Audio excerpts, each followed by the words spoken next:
참 좋으신 우리 주님의 은총과 평화가 오늘 예배의 자리를 찾으신 저와 여러분께 함께 하시기를 간절히 소망합니다. 주님의 평화가 우리 안에 있을 때 여러분 삶에서 채여있던 그 상한 마음들이 위로를 받으시고 새로운 소망으로 일어설 수 있는 귀한 시간 될 수 있기를 간절히 바랍니다. 날이 무척 차가워졌습니다. 이제 가을이 점점 깊어가는 게 아니라 겨울이 다 느껴지는 것 같습니다. 그리고 감기 조심하시고 영육간에 강건하셔서 정말 하나님께서 우리에게 맡기신 일들을 잘 감당하는 믿음의 사람들 되기를 다시 한번 간절히 축원합니다. 오늘 같이 읽은 신약성경 누가복음 본문, 오늘 성서일과에 따라서 신약 본문으로 복음서로 주어진 말씀이 누가복음입니다. 오늘 본문 말씀은요, 배경은 여리고라고 하는 도시가 배경이고요. 그 도시에 이르렀던 예수님의 행적, 그 행적 중에 발생했던 하나의 사건을 우리에게 소개하고 있습니다. 여리고라는 도시에 대해서 간략하게 좀 소개를 해드릴게요. 여리고라는 도시는 본래 고대로부터 아주 유명했던 도시예요. 우리들에게 구약성경의 여호수아기를 통해서 더 많이 알려져 있죠. 가나안을 들어갔던, 가나안 초입에 섰던 이스라엘 백성들이 첫 관문으로 만났던 여리고성. 하나님의 법궤를 앞으로 해서 한 바퀴씩 성을 돌고 마지막 7일째 7바퀴를 돌아서 함성을 쳤더니 성이 무너졌더라. 바로 그 성입니다. 이 여리고는요, 별명이 하나 있어요. 별칭이 뭐냐면 종려나무의 숲이라는 별칭을 갖고 있어요. 종려나무는 우리나라 말로 대추야자 열매예요. 실제로 굉장히 답니다. 이 열매가 이제 기회가 되면 거기 갔다 오실 분이 있거나 소개하실 분이 있으면 제가 한번 소개 부탁을 해서 하나씩 먹여드려 볼게요. 빨리 그날이 왔으면 좋겠는데 무척 달아요. 정말 달아요. 맛있고요. 양분도 굉장히 많습니다. 종려나무 이 열매가 당도가 굉장히 높고 양분이 많아서 물이 적고 척박한 땅에 사는 사람들에게 있어서는 아주 중요한 식량 자원이기도 합니다. 요단강 수원이 아주 가까이에 있고요. 비옥한 토지와 젖줄되는 물줄기가 있기 때문에 이 종려나무가 항상 우거져 있는 그런 곳입니다. 그러니까 이 여리고는 굉장히 풍족하고 살기 좋은 도시였던 거예요. 아름다운 도시입니다. 지금도 실제로 가보면 푸르름이 가득한 도시예요. 그렇게 살기 좋고 풍족한 여리고지만 오늘 우리가 읽은 누가복음 본문 말씀에 누가가 기록한 본문 속에서 발견하는 여리고는 그 여리고의 실체는 그닥 행복한 도시가 아니었음을 우리에게 말해주고 있습니다. 우리가 오늘 읽은 본문이 19장인데요. 바로 앞에 있는 18장 35절부터 마지막 절까지 그 구절에는 또 하나의 사건이 기록되어 있어요. 그 사건은 뭐냐면 맹인되었던 한 사람이 구걸을 하고 있었는데 여리고 속에 들어온 예수님을 바라고 그가 절규하는 목소리가 이 마지막 18장 이후에 담겨 있어요. 예수님께서 그에 다가가셔서 낫게 하셨죠. 기적사건이에요. 그러나 기적사건 이면을 하나 좀 봤으면 좋겠어요. 19장 사건을 말하기 전에 누가는 오늘 본문에 여리고 성에 예수가 들어갔더라 하면서 그곳에서 발견한 맹인의 이야기를 첫 번째 일로 기록해뒀거든요. 목소리, 절규하는 목소리. 구원자이신 예수님을 발견하고 그 구원자에게 밖에는 소망이 없어서 그 구원자가 지나쳐가면 안 되기에 목소리를 높이고 절규하며 피토하는 목소리, 그 외침을 외쳤던 한 사람, 구걸하고 했던 맹인. 그것이 예수님이 들어가셨던 여리고의 실상이었어요. 누군가를 향해서 절규하는 사람의 가슴속에 맺혀있는 건 뭐냐면 자신의 힘으로부터 벗어날 수 없는 삶, 누구도 들어주지 않고 공감해주지 않는 외로움과 고통 속에 처한 사람이 자신의 억울함, 자신의 좌절서린 고통, 이것들을 몸부림으로 외쳐내는 언어가 바로 절규예요. 절규. 그러니까 예수님이 여리고성에 들어오셨다. 여리고성에 들어오셔서 처음 발견한 사람이 구걸하던 맹인이었다. 그 맹인이 예수를 향해 절규하고 있었다. 이 말은 그동안 그 성 안에 그 맹인의 절규를 들어줄 사람이 아무도 없었다는 거예요. 이탈리아의 빌프레도 파레토라고 하는 경제학자가 있습니다. 여러분 많이 아실 거예요. 이 사람이 주장했던 법칙이 하나 있는데 이 파레토라고 하는 학자 이름을 따서 파레토의 법칙이라고 하는 그 법칙이에요. 20대 80 법칙. 잘 알려져 있는. 아세요? 들어보셨을 겁니다. 뭐냐면 이런 거죠. 세상은 상위 20%가 나머지 하위 80%의 부를 소유하고 80%의 몫을 감당한다. 뭐 이런 식의 법칙입니다.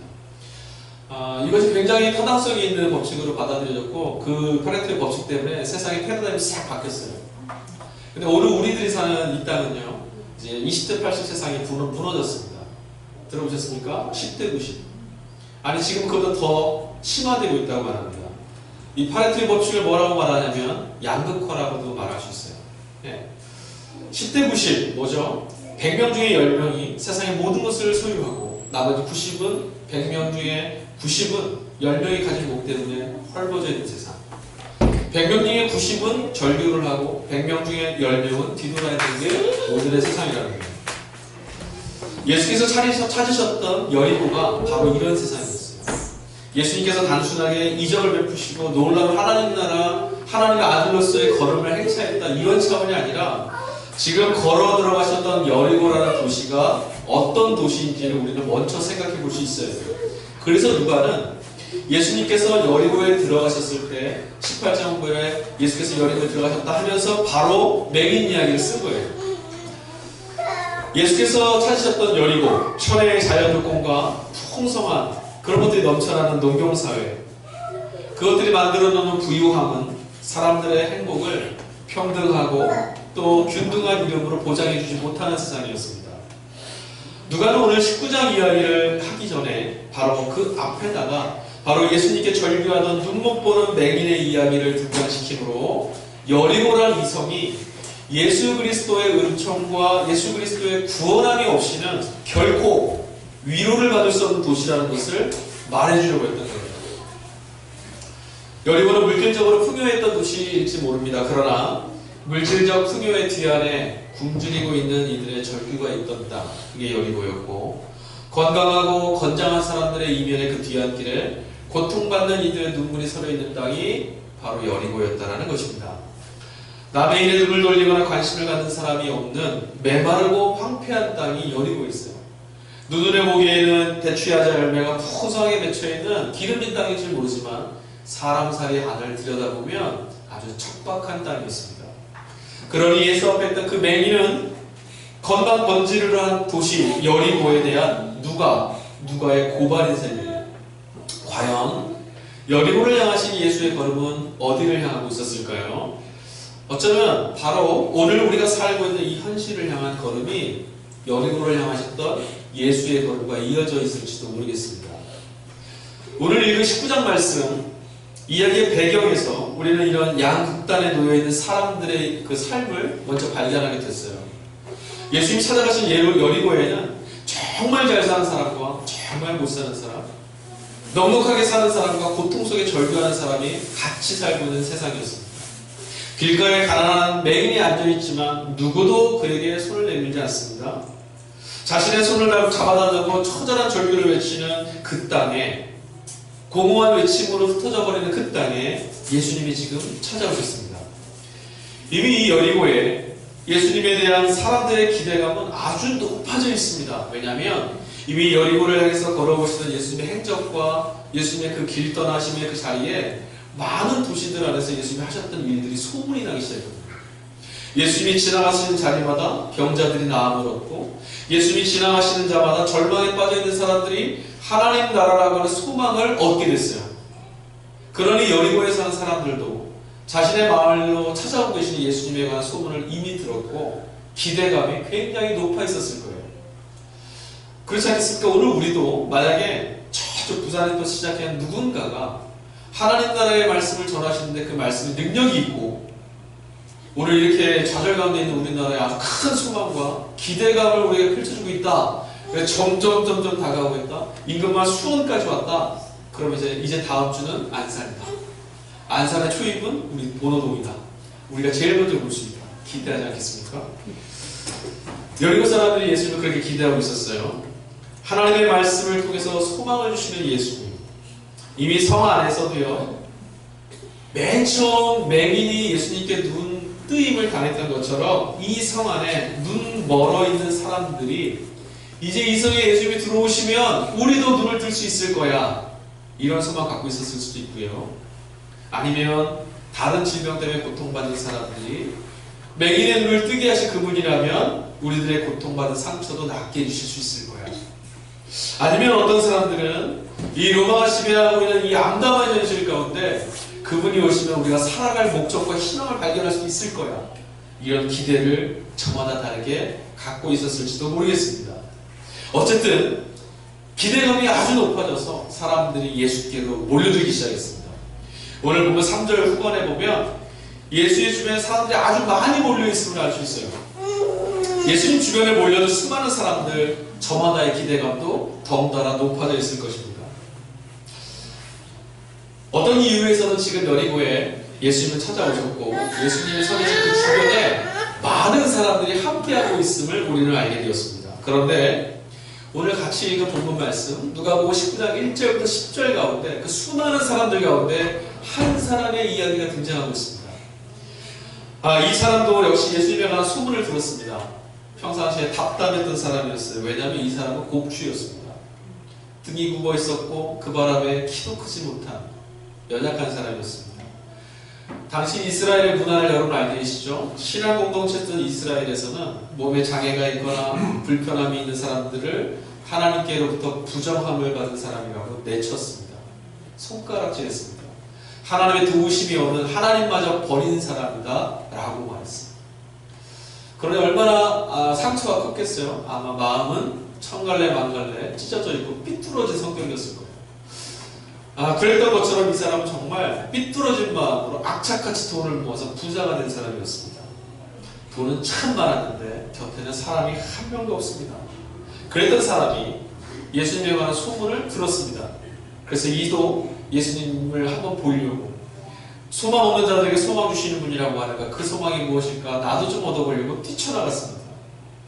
먼 발치에서 예수님이 마침 도착하셔서 사람들이 웅성웅성 하는 것을 보게 되었어요.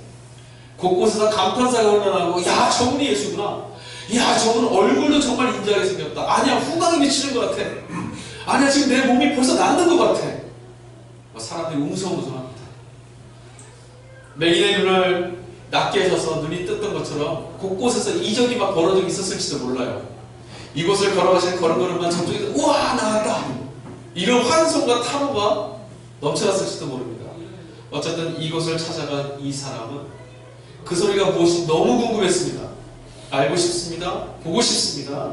그런데 사람들의 목소리가 점점 커져오고 바로 자기가 있는 그 바로 발치까지 예수님이 오신 것은 분명한데 예수님의 얼굴이 보이지가 않아요.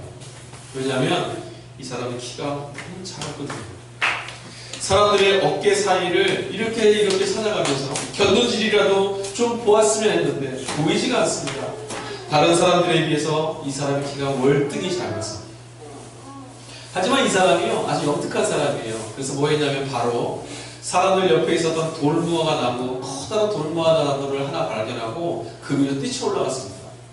그 위로 올라가서 보니까 사람들 어깨 위에 자신이 있고요. 사람들의 키보다 훨씬 더 큰 곳에서 내려다보게 됐습니다. 사람들을 내려다보니까 그 사람들 속에 계시는 예수가 보이기 시작했습니다.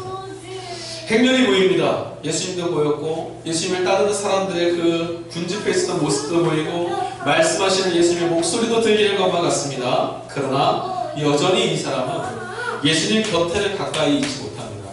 여전히 이 사람은 사람들과 동떨어진 저 높은 나무 위에 혼자 덩그러니 서 있습니다. 누가는 오늘 19장 말씀을 시작하면서 1절에 이 삭개오를 소개합니다. 그런데 삭개오에 대한 소개를 아주 간단하게 해요. 뭐라고 말하냐면 그는 세리장이요 부자였더라. 아주 간단한 정보만 얘기해 줍니다. 이 사람의 성격, 이 사람의 사람들, 이 사람이 어떤 문화를 갖고 있었고 여리고 성내에서 어떻게 살고 있었는가 그런 얘기 전혀 없어요. 이 사람이 하나님에 대한 신앙은 어떻으며 이런 것도 전혀 없습니다. 그저 딱 한 줄, 이 사람은 세리장이요 부자였더라. 당시 로마가 지배하고 있던 유대 땅에는요 살고 있었던 이스라엘 사람들은 참 어렵게 살고 있었습니다. 정말 부유한 사람들, 아까 10대 90 말씀드린 그보다 더 작은 아주 소수의 사람들을 제외하고는 많은 사람들이 굶주리고 헐벗었습니다. 로마에서 세금을 징수하고 또 가진 자들과 기득권들이 세금을 수탈해 갑니다. 역사가들의 전언을 따르면 이스라엘이 로마 지배 아래 있을 때 일반 평민들이 내야 했던 세금은 35% 이상이었거든요. 거기다가 소작농이었던 그들은 자신들이 소작했던 것들의 절반을 또 도지로 다 바쳐야 돼요. 그런 아주 굶주려 있는 사람들이에요. 그런데 그 땅에 이 삭개오라 이름하는 이 사람은 세리장이었다라고, 부자였다라고 말해주고 있습니다. 세리장은요, 당시 로마로부터 세금을 징수할 수 있는 권한을 위임받은 사람이에요. 세금을 징수한 권한을 위임받은 이 사람이 세금을 내라고 거들어가면 우리처럼 고지서가 있어서 이 금액대로 내세우가 아니었어요. 로마라고 하는 막강한 권력을 등에 지고 있었기 때문에 가서 로마에서 10을 달라고 하면 이 사람은 12를 달라고 합니다. 그럼 누구도 거부할 수가 없습니다. 왜죠? 이 세리장의 세리의 요구를 거부하면 로마의 세금 징수를 거절하는 거예요. 반역죄입니다. 이 세리장은 사람들로부터 자신이 걷어야 될 세금보다 더 많은 걸 걷어냅니다. 그건 다 어디로 갈까요? 자신의 몫으로 취합니다. 그래서 세리장이요 부자였다라는 말은 어쩌면 이 시대에 있어서는 동의어일 수도 있어요. 세리장은 부자일 수밖에 없다. 근데 이건 정의롭지 못해요. 그렇지 않습니까? 세리장은 부자여야만 되는 건 아니에요. 세리장은 세금만 거두면 돼요. 근데 이 사람들의 마음은 왜곡됐습니다. 내 배를 채우는데 세금을 도둑질했어요. 그러니 누가의 이 고백, 그는 세리장이요 부자였다라는 말은 세리장은 부자일 수 있는 것은 아닌데 이 사람은 부자였다. 도둑질하는 자였다. 왜 도둑질했느냐? 아까도 말씀드렸지만 우리 복음서 이 본문 안에서 이 삭개오에 대한 정보는 별로 없어요. 키가 작았다. 왜 키가 작았을까? 먹지 못해서 그럴 수도 있고 어렸을 때 다쳤을 수도 있고 교회사 가운데 이제 전해내는 구전되는 이야기는 이 사람이 공주였다 이렇게 말하는데 아까도 말씀드렸지만 이 사람의 마음이 온통 삐뚤어져 있어요. 어디를 가도 사람들이 막 손가락질하거든요. 저 바보. 더 심하게 말할까요? 병신. 어떤 사람 하나 당신이야말로 하나님의 자녀입니다. 끌어안아주지 않았습니다. 너는 하나님도 버렸어. 너는 우리랑 같은 사람이 아니야. 우리는 하나님의 거룩한 백성이지만 너는 하나님께 버림받은 사람이야. 아마 그들의 부모도 이 세리 삭개오를 외면했을지 몰라요. 어린 시절부터 이 모난 마음을 상처를 안고 있던 삭개오의 마음은 온통 삐뚤어졌습니다. 그래서 그가 갖고 있던 세상에 대한 미움은, 세상에 대한 안갚음은 오직 자신이 잘할 수 있는 것 돈밖에 없었어요. 악착같이 돈을 모았죠. 그리고 세금을 내야만 하는 가난한 사람들 앞에서 그는 외쳤을 거예요. 니들은 바보야. 니들은 나보다 못해.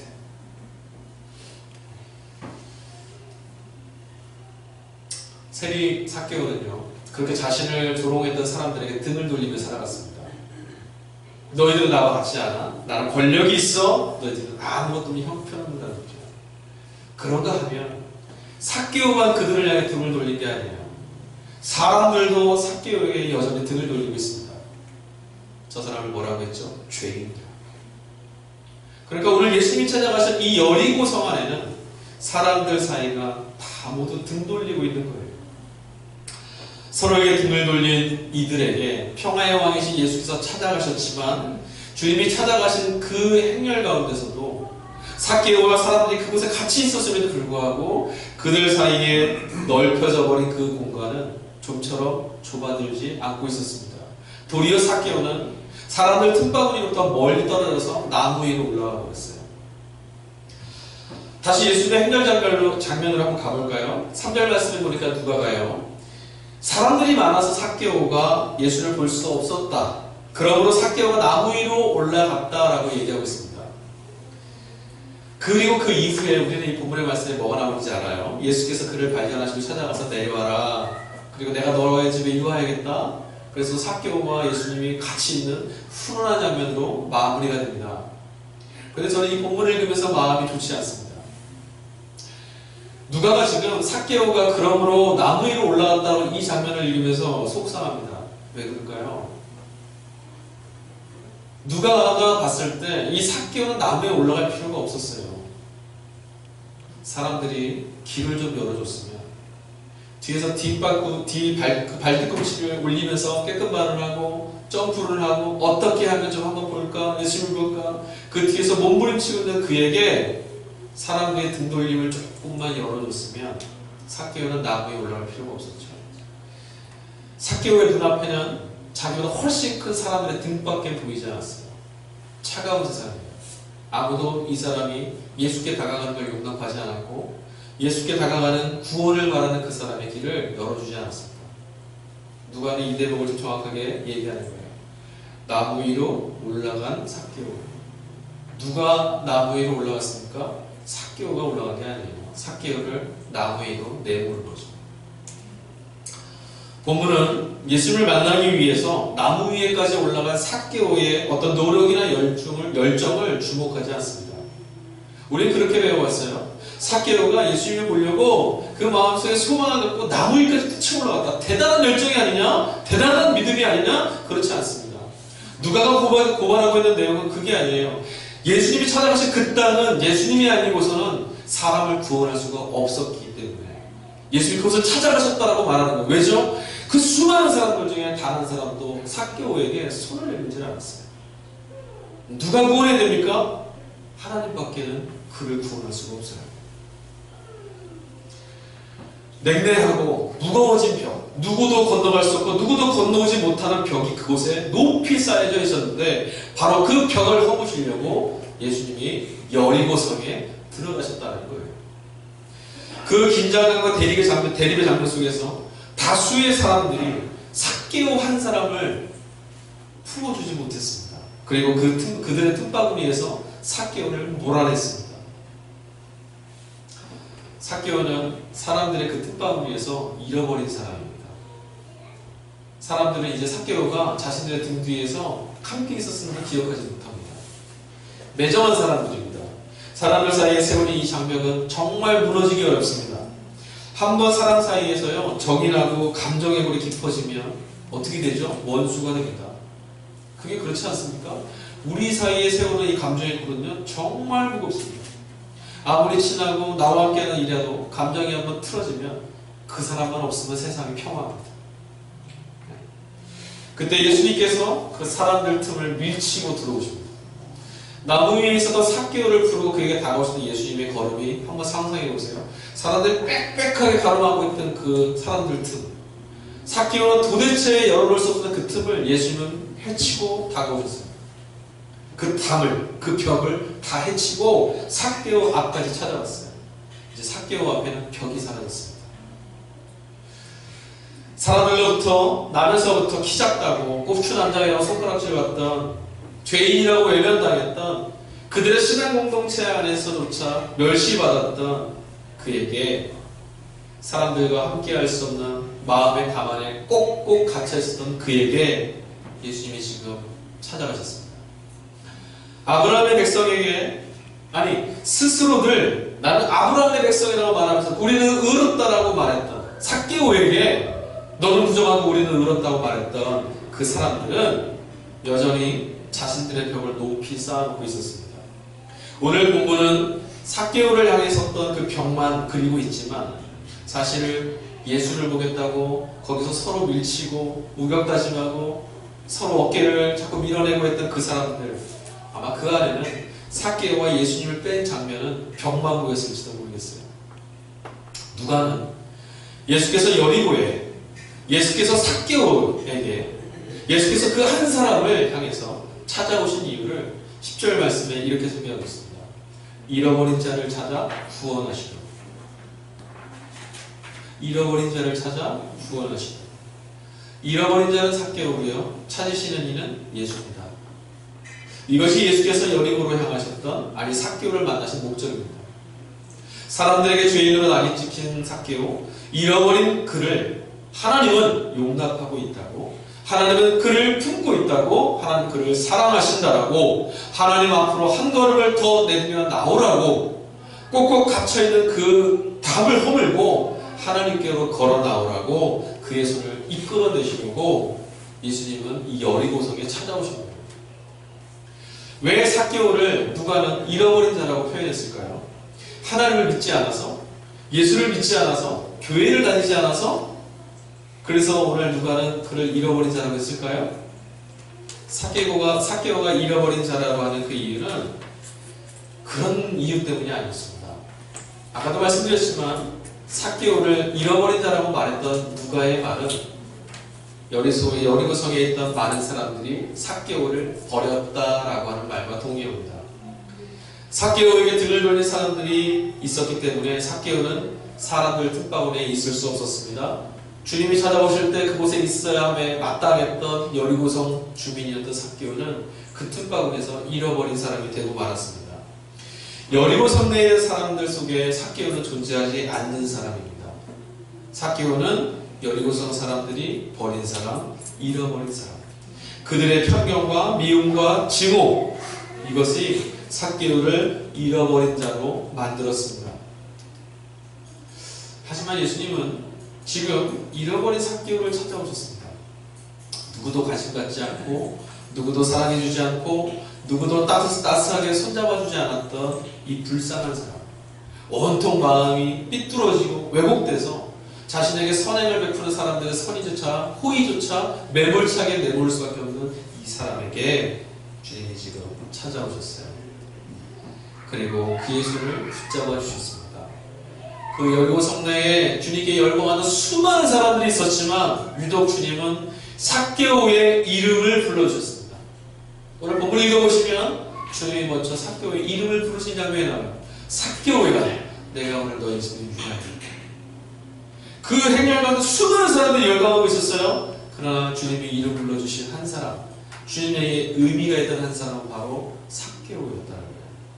여러분, 잃어버린 자가 찾으시는 이에게 중요합니다. 병든 자에게 의사가 필요하다고 지난주에 설교 나눴죠. 죄인에게 구원자가 필요합니다. 잃어버린 자에게는 그를 찾으시는 하나님의 손이 필요합니다. 그래서 주님이 지금 삭개오를 부르십니다. 삭개오는 주님을 만난 이후에 자신이 누구인지를 이제 알게 됐어요. 여지까지 몇 년간 수십 년을 살아오면서 나는 버림받은 사람, 나는 부정한 사람, 나는 저주받은 사람, 나는 사람들 틈에 함께할 수 없는 사람, 이렇게 생각했는데 주님이 찾아오셔서 말씀하십니다. 아니, 너는 우리와 함께 해야 되는 하나님의 자녀다. 삭개오라는 이름의 히브리식 이름은요, 자카이라고 합니다. 자카이. 그러니까 삭개오라는 이름과 동의어가 히브리 발음으로 하면 자카이예요. 자카이라는 이름 뜻이 순수함, 의로움, 이런 뜻입니다. 그런데 여러분 아시다시피 아까도 제가 삭개오에 대해서 소개했고 누가 그렇게 소개한 것처럼 예수님을 만나기 이전에 삭개오는 그 이름값대로 똑같이 살지 못했어요. 그는 순수하지 못했습니다. 왜곡된 삐뚤어진 마음으로 온갖 상처를 끌어안고 그 상처를 세상을 향해서 내뿜던 사람이에요.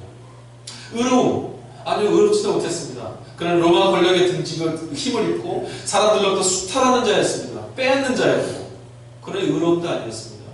삭개오, 자카이라는 그 이름, 부모가 지어졌는지 누가 지어졌는지 모르겠어요. 의롭고 순수한 사람이라는 그 이름을 그는 합당하게 살지 못하고 있었어요. 그런데 그가 예수를 만난 이게 어떻게 됐습니까? 순수함 대신에 증오가, 의로움 대신에 세상을 향한 분노가 가득했던 그 사람이 스스로 담을 허물기 시작했습니다. 스스로. 예수님이 그의 손을 잡아주시자 삭개오가 어떻게 했습니까? 예수님이 시킨 대목이 아닙니다. 예수님이 한마디도 시키지 않았어요. 근데 삭개오 뭐라 그래요? 주여! 내가 오늘 가난하고 불쌍한 자들을 위해서 내 소유의 절반을 내놓겠습니다. 주여! 내가 남의 것을 빼앗았다면 4배로 갚겠나이다. 여태까지 그게 뭐였죠? 그가 모은 재산들은 세상을 향한 증오의 표현이었어요. 그가 세운 담이었어요. 근데 지금 뭐라고요? 그 담을 헐어내겠다는 거예요. 내가 가난한 자들에게 손을 내밀기 위해서 내 재물을 다 바치겠습니다. 내가 뺏은 게 있다면 다 나눠주겠습니다. 아마 이 고백 이후에 여리고성에 삭개오는 세리장이었습니다라는 고백밖에 남지 않았을 거예요. 가난하게 됐습니다. 왜냐하면 그가 모은 재산은 다 그런 거였거든요. 예수님을 만나자 그는 자신이 세워놨던 사람들을 향해서, 세상을 향해서 세워놨던 담을 조금도 주저함 없이 아낌없이 부숴냈습니다. 그는 이제 드디어 그 이름과 삭개오 자카이, 순수함, 의로움을 회복할 수 있게 됐습니다. 예수님이 누구십니까? 바로 이런 분이에요. 예수님이 찾아가셔서 만난 사람들에게는 순수함이 회복됩니다. 예수님이 찾아가서 손 내밀어 주심을 경험한 사람은 의로운 사람이 되지 않을 수가 없습니다. 자신이 불의의 편승에 있었던 자리를 되돌아설 수밖에 없어요. 그러니 여러분 오늘 이 시대에 예수를 믿었음에도 불구하고 예수 믿는 자들이라고 말하면서도 불의에 편승하고 타락한 영혼을 갖고 있다면 그들을 믿지 마십시오. 그들은 예수를 모르는 사람들. 늘 사람들을 향해 적개심과 증오에 똘똘 뭉쳐있었던, 자신을 무시했던 사람들에게 안갚음하려고 악착같이 세금을 뜯어냈던 그의 손이 이제 가난한 사람들에게 내미는 손이 되고 타인을 향해 열리는 손이 됐습니다.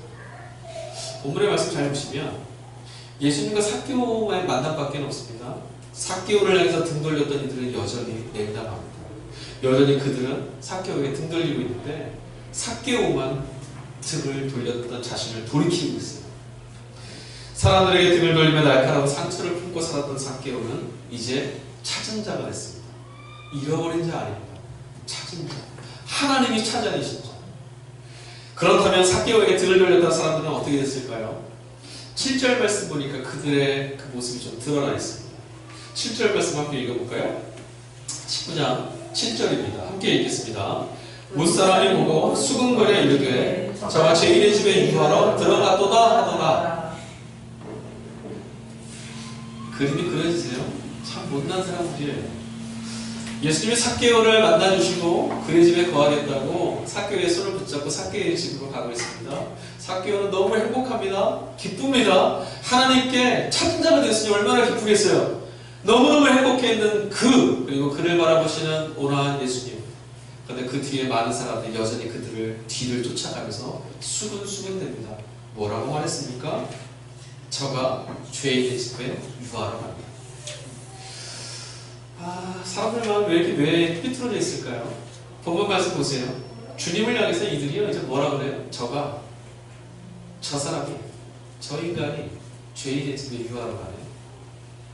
속 좁은 마음이 이미 빈정이 상해 있고 뒤틀려져 있음을 볼 수 있습니다. 예수님이 잃어버린 자 한 사람 찾아서 그 사람의 상처를 쌓아안고 세상을 향해서 세워놓은 답이 다 무너지는 그 평화의 자리를 만드셨는데 기뻐하고 감사해야 될 그들이, 축하해야 될 그들이 지금 이렇게 말합니다. 주님이라고 메시아라고 소리질렀던 그들의 입에서 이제 저 사람이, 저희가 이렇게 말하고 있습니다. 그들이 세운 담은요 이제 삭개오를 향해서 세워놨던 담은 예수님께로 향하고 있습니다. 그들의 구원자로 그 땅에 오신 예수님께도 담을 세우기 시작했어요. 저 사람, 우리랑 다르다는 거예요. 부정한 사람과 함께하는 저 사람이라면 우리랑 다르다는 거죠. 안타까운 사람, 불쌍한 사람이죠. 주님을 바라보면서 자신의 약을 허물었던 삭개오는 하나님께 찾은 자가 됐는데 이들은 그 주님께 담을 세우고 있으니 얼마나 불쌍한 사람입니까? 주님을 보려고 달려왔던 그들이 이제 예수님께 눈을 흘기고 예수님조차도 죄인이라고 저와 우리는 같을 수 없다고 높은 담을 세우고 있는 이 장면을 누가는 이렇게 고발하고 있는 거예요. 그리고 이어지는 9절과 10절은 이런 그들을 향해서 재판장에 있는 판사처럼 선고 내리시는 예수님의 말씀으로 이어집니다. 이들을 향해서 하시는 말씀이에요. 뭐라고 말씀하셨습니까? 9절 10절에 주님이 이렇게 말합니다. 예수께서 이르시되 오늘 구원이 이 집에 이르렀으니 이 사람도 아브라함의 자손이다. 인자가 온 것은 잃어버린 자를 구원하려 온 것이다. 누구에게 한 말이에요? 삭개오 아니에요. 그들을 쫓아오며 수군거렸던 사람들. 왜? 삭개오는 이미 찾은 자가 됐거든요.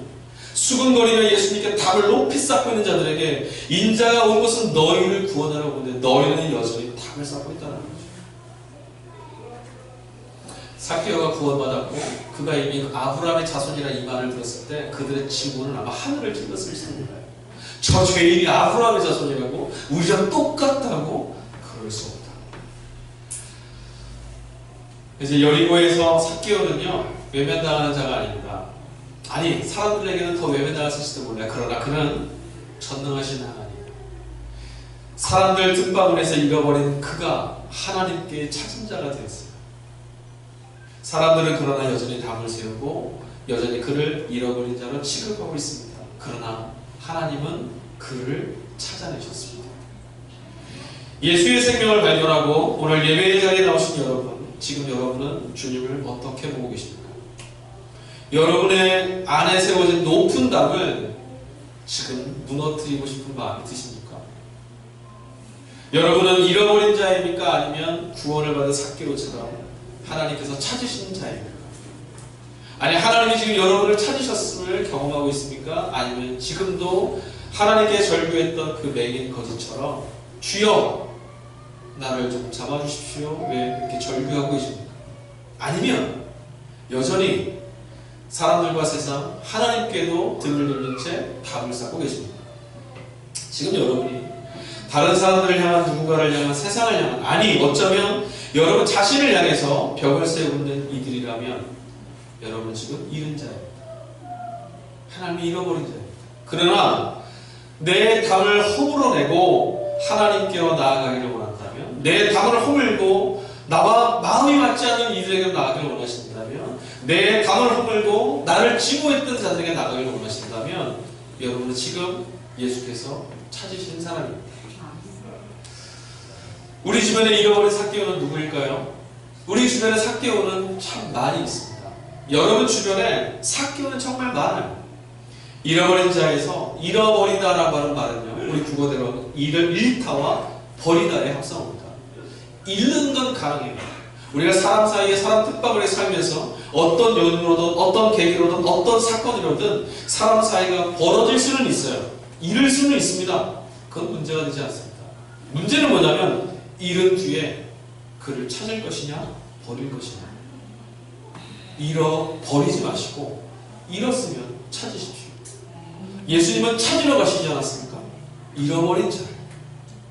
우리도 예수님처럼 잃은 자를 찾으러 가는 사람들이 되어야 합니다. 우리도 예수님처럼 잃은 나를 하나님께서 찾으시는 자 되게 주님 앞에 무릎 꿇어야 합니다.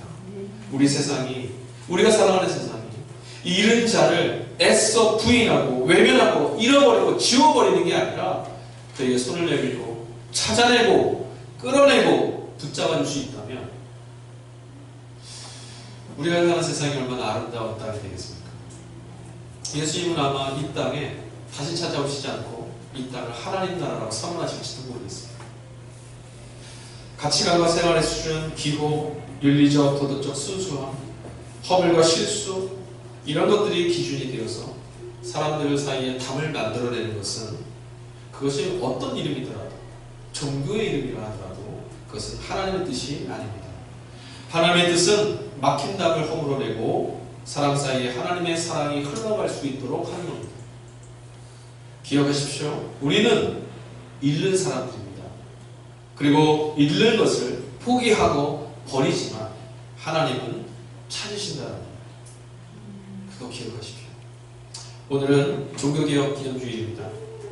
그릇되고 타락한 교회를 개혁하고 오직 말씀으로, 오직 은혜로, 오직 믿음으로 하나님 앞에서 잃어버렸던 자리로부터 하나님이 찾으신 자리로 돌아가겠다고 일어섰던 날이 바로 종교개혁주의입니다. 오늘 우리가 살아가는 세상이, 오늘 우리가 함께 몸담고 있는 교회가 과연 잃은 사람을 찾는 곳인지, 아니 우리는 하나님이 찾으신 자인지 잃은 자인지 돌아볼 때가 있습니다. 여러분, 우리들의 삶의 자리가 개혁돼야 합니다. 종교개혁은 500주년 이전에 교회 안에서 일어나는 한 사건이 아닙니다. 오늘 우리들의 삶이 주님 앞에서, 우리들 찾으시는 주님 앞에서 개혁돼야만 합니다. 오늘 이 땅이 왜 이렇게 혼탁합니까? 나는 찾은 자라고 의스되기 때문입니다. 오늘 이 땅이 왜 이렇게 어지러워졌습니까? 내가 세운 담을 높이 쌓는 이들 때문에 이렇게 어지러워졌습니다. 이 담을 허무실 수 있는 참된 일을 찾아가는 예수님의 사람들 될 수 있기를 주님의 이름 간절히 축원합니다.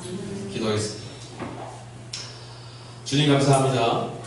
여리고성을 찾으셨던 예수님의 눈은 예수님께 열광하는 이들에게 있지 않았고 사람의 등 돌렸던 한 사람, 잃어버린 자 삭개오에게 향하고 있음을 보게 됩니다. 주님, 그래서 우리는 너무나 감사합니다. 그 삭개오가 우리였기 때문에 그렇습니다. 주여, 우리를 찾아주셔서, 잃어버린 우리를 찾아주셔서 감사합니다. 잃어버린 우리를 찾아주셔서 하나님 나라로 인도해 주셨으니 감사합니다. 주여, 그러니 우리도 잃어버린 누구를 버리지 않고 찾는 이 되게 하여 주옵소서.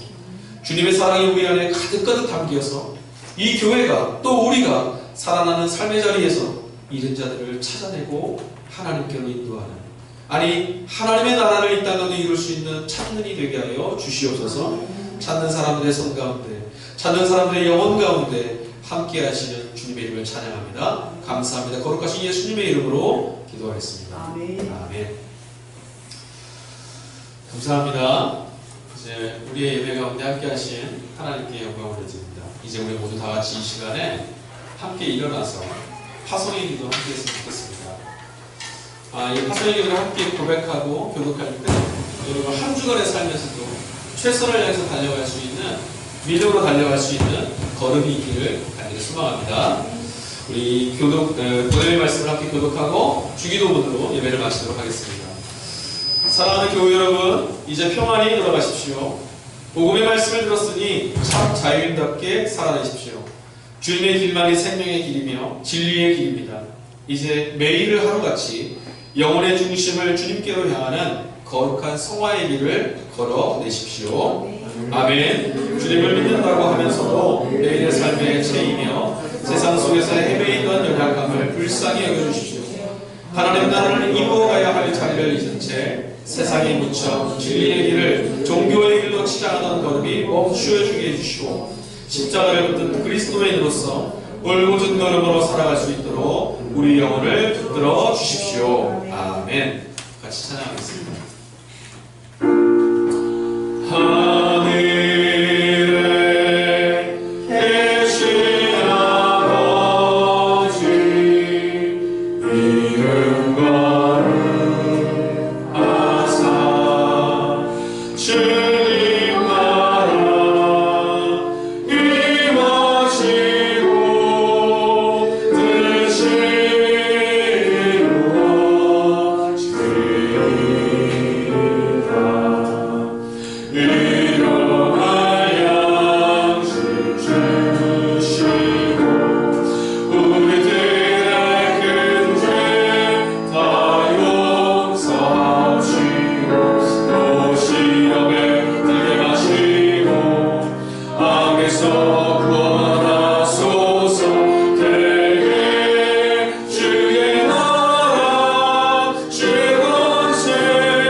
주님, 우리를 향해 있던 죄의 담이 허물어져, 우리를 향해 있던 죽음의 담이 허물어져 생명을 얻게 되었으니 참으로 감사를 드립니다.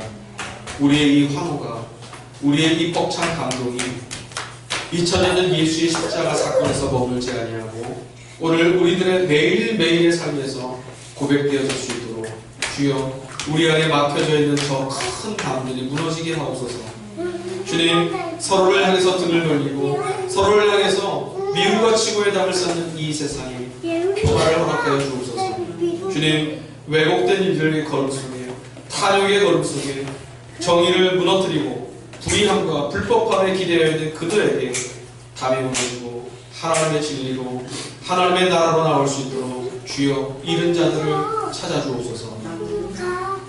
이제는 우리를 향하여서 죄의 세상에 버려지고 이뤄진 우리를 붙잡아 주시고 찾아주시며 자신의 생명을 아낌없이 내어주신 우리 주님 예수 그리스도의 은혜와 당신 안에 하나밖에 없는 아들을 희생제물로 내어주실 때까지 우리를 향하신 그 사랑을 놓지 아니하신 하나님 아버지의 극진하신 사랑과 오늘 우리 안에 함께 하심으로 우리의 병든 영혼이 깨어나게 하시고 잃어버린 자들을 찾아 예수의 걸음으로 여리고 성에 들어갔던 예수님처럼 우리의 삶을 걸어내라고 가르치시고 인도하시며 역사하시는 성령의 교통하심과 역사하심이 오늘 예배를 마치고 삶을 향해 나가는 당신의 사랑하는 자들을 머리머리 위에 그들의 생활의 터전 위에 그들의 삶의 걸음 위에 또 이 시간 주님의 이름을 함께 고백하며 예배드리는 이 땅의 교회를 위해 오늘도 곳곳에서 절규하고 잃은 자의 자리에서 통곡하는